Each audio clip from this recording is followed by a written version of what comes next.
She had always been good in a crisis.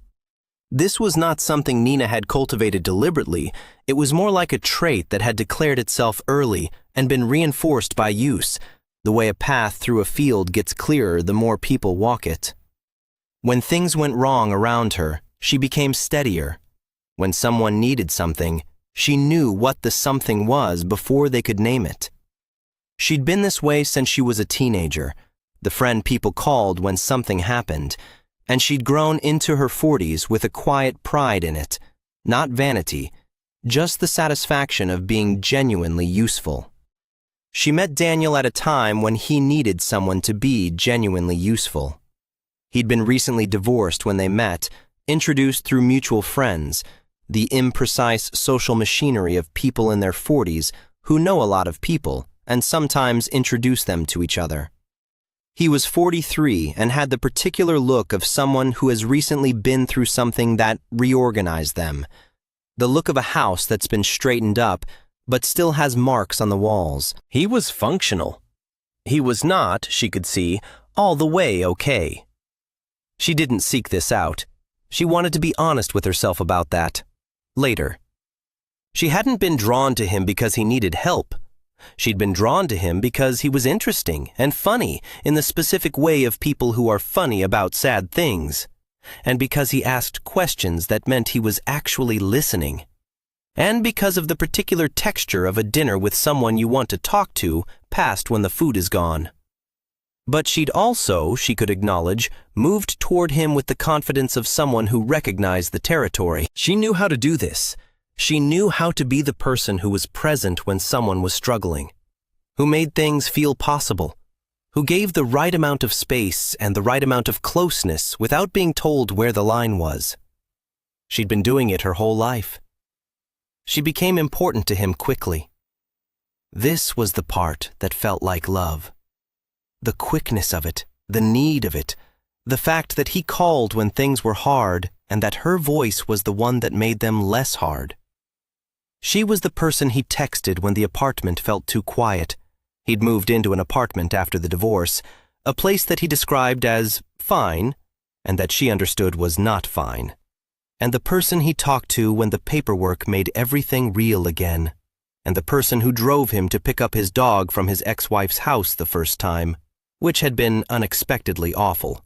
And she'd sat in the car outside and waited and not made it about anything except being there. She thought about him more than she let on.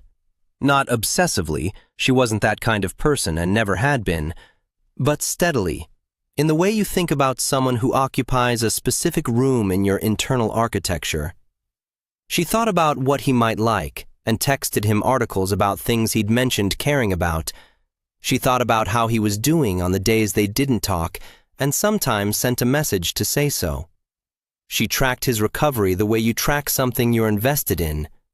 She told herself she was being a good friend. She believed this. It was also not the whole truth. The whole truth was that she expected something to grow from it. Not immediately, not as a demand. She wasn't transactional about it in any conscious way. But she believed, somewhere underneath the generosity, that what she was building was the foundation of something. That being this present, this reliable, this specifically useful during the worst months of his life, was a kind of investment that would become clear in time. She believed this because she'd seen gratitude on his face and had read it as something larger. The first year, she understood later, was the year of his crisis, and she had been there for all of it. She could map it. The low point in February when he'd said, "I don't know what I'd do without you," and she'd felt it go through her like something certain. The spring when he started to be more himself, more the version of himself that existed before all of it, when the funny about sad things quality became more just funny. The summer when he got back into things he'd dropped, the running, the cooking, the friend group that had felt complicated during the divorce but was becoming easier. She was happy for this. She also noticed it. She noticed when the calls came a little less often, when the texts were lighter, less necessary, when he made plans with other people on nights she'd half assumed would be available. She told herself this was good. Recovery was the goal. She'd helped him get there. But she also, she could admit it now, started doing things that she recognized even then as off. She referenced things from the hard months, brought them up, gently, in ways that reminded him of what they'd been through together, what she'd been there for.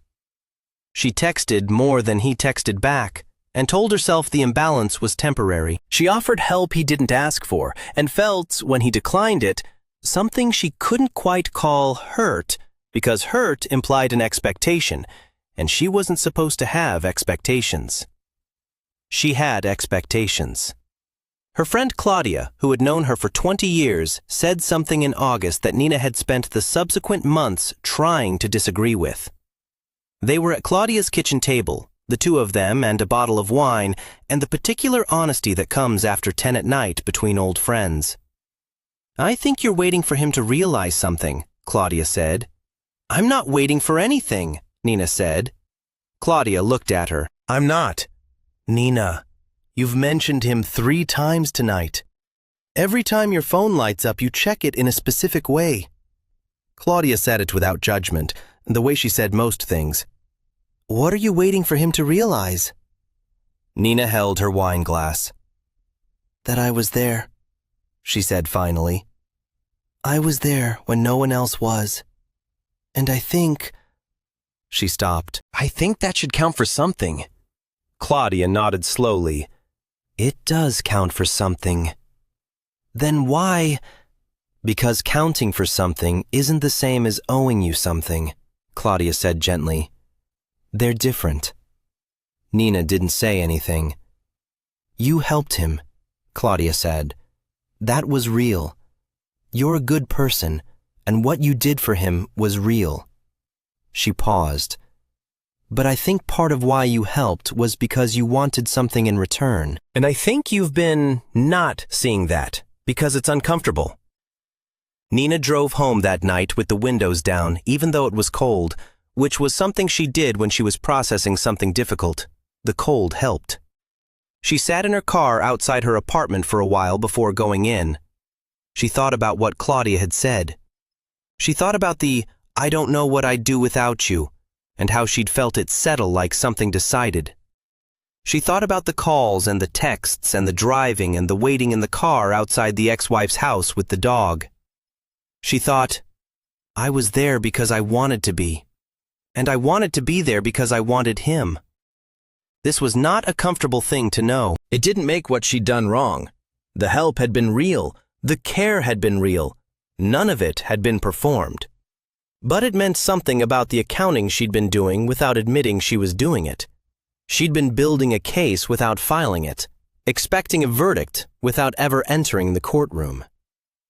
He called in September, which was not unusual. They still talked. She asked how things were, and he said genuinely good, which she could hear was true. He was going on a trip, something he'd mentioned wanting to do for years and hadn't done during the marriage, and he was excited in a way that was uncomplicated. The specific, uncomplicated excitement of someone who has gotten some of their life back. She listened. She was glad for him. She was also, honestly, not only glad, and she was done pretending that the not only part wasn't there. This is the part of the story that's hardest to sit with. Not the being left, but the moment you see clearly what you were expecting without ever having said so. If you've ever confused helping with earning, stay with this. And subscribe if this is where you come for stories that tell the truth. There was a woman in her building, an older woman named Margaret, who had been in the apartment at the end of the hall for as long as Nina could remember. She was in her late 70s and had the quality of someone who'd been through enough that the filter between thought and speech had become optional. They had talked sometimes, in the way of neighbors who don't exactly know each other but have a long familiarity, and Nina had mentioned Daniel in passing once or twice without going into detail. One evening, coming in from work, she ran into Margaret in the lobby. "You look like you're carrying something heavy," Margaret said. "Long day," Nina said. Margaret looked at her for a moment. "The man you mentioned, things not going the way you hoped?" She'd only mentioned him twice. Nina was briefly startled by the retention. Something like that, she said. Margaret leaned against the wall in the lobby with the ease of someone who doesn't find it rude to have a conversation in a lobby. Can I ask what you were hoping for? Nina thought about whether to answer honestly. Then, that he'd feel for me what I felt for him, because of everything I'd been there for. Margaret looked at her without surprise. Because you'd earned it. Because, Nina stopped. Because I thought that kind of presence, that kind of being there for someone, I thought it would naturally become something more. Margaret was quiet for a moment. I helped someone once, she said. A long time ago. My first husband's brother. He went through a terrible year, and I was the one who was there. My husband was traveling for work, and this man, Paul, needed someone. She looked at the lobby floor. I thought I was doing it out of love. Family love. Good love. Real love. She paused. I was also doing it because it made me feel important in a way I didn't feel in my marriage. She looked at Nina. When Paul recovered and got on with things and didn't need me anymore, I was genuinely bereft. Not because I'd lost him, we'd never been a him and me, because I'd lost the feeling of being needed. She paused. I'd confused two things. Nina looked at her. You can only give freely, Margaret said, if you're not keeping a tab. And the trouble is, you often don't know you're keeping one until the balance comes due and nobody pays. She pushed off from the wall. The helping was good, that part was true, but you can't present the bill afterward and call that love. She went down the hall. Nina stood in the lobby for a minute, then went upstairs. She thought about Margaret's phrase for a long time. You can't present the bill and call it love. She'd never called it a bill. She'd never once said, not to herself, not to him, you owe me this. She'd been too careful for that, too self-aware. But the arithmetic had been running in the background the whole time, and she'd been waiting for him to arrive at the same number she had. And he hadn't, and she'd felt it as injustice. It wasn't injustice. He hadn't made a contract. She had. She called him in October. She'd thought about what she wanted to say for 2 weeks, which was her process, not avoidance, but the actual arriving at something honest. He answered warmly, the way he always did, the way he'd been since the beginning. He asked how she was. She said good, which was becoming more true. I want to say something to you, she said, and I want to say it not because I need anything from you in response, but because I think it's honest, and I'd rather be honest than carry it around. He was quiet. She could hear him becoming attentive. I think I was there for you, when things were hard, and I think I was partly doing it because I cared about you. But I was also doing it because I was building something, in my head, an expectation that's not fair to have had. She paused. I felt it as a debt you owed me, and you never agreed to that, and I think I've made you feel that without saying so, and I'm sorry for that. He was quiet for a moment. Nina, he said. He said it the way you say someone's name when you're receiving something that requires care. I'm not asking for anything, she said. I'm not.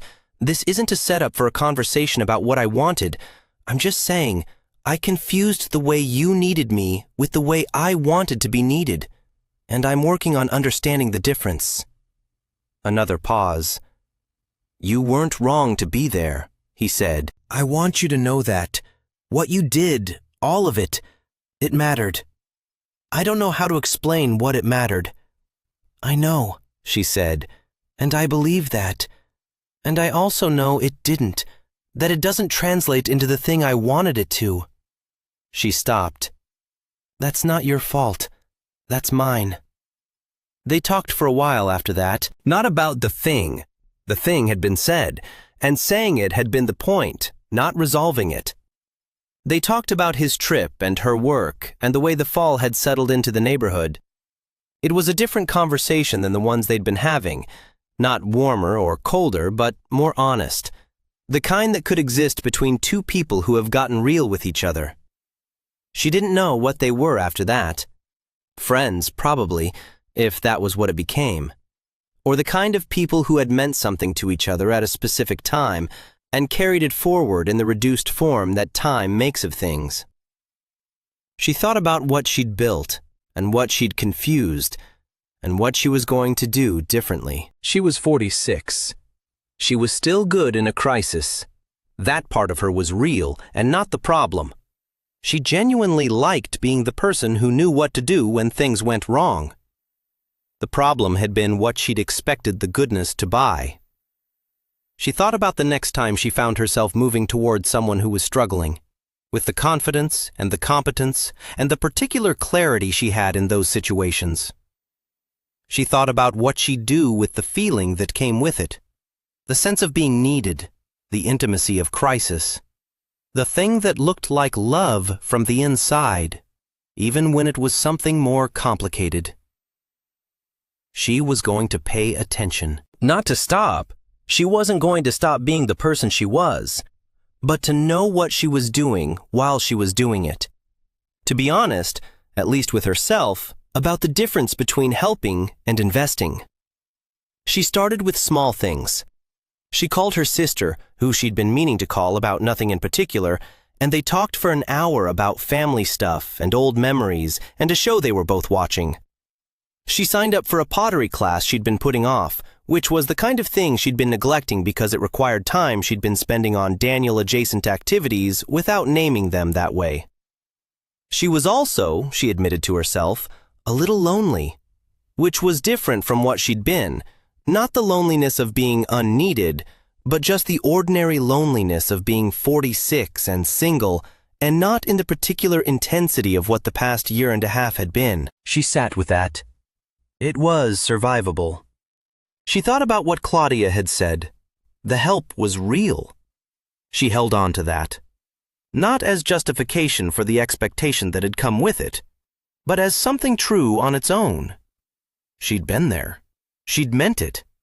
That didn't evaporate because it hadn't turned into the thing she'd hoped for. She was going to do it again. Help someone. Be there for someone. Be the person who knew what to do. She was that person, and she didn't want to be otherwise. She just wanted to do it with her eyes open. To know when she was giving freely and when she was keeping a tab, and to choose the giving freely. She was going to have to practice. The pottery class met on Wednesday evenings. The first one, she made something lopsided that the instructor said had good energy, which she suspected was generous. She came home with clay under her fingernails and the specific satisfaction of having done something that belonged entirely to herself. She called nobody about it. She just went home and made dinner and sat with the satisfaction of it, privately. It was enough. If this story landed somewhere close, if you recognized the quiet arithmetic, the tab that was never spoken, leave a word in the comments, just whatever's there. And take care of yourselves.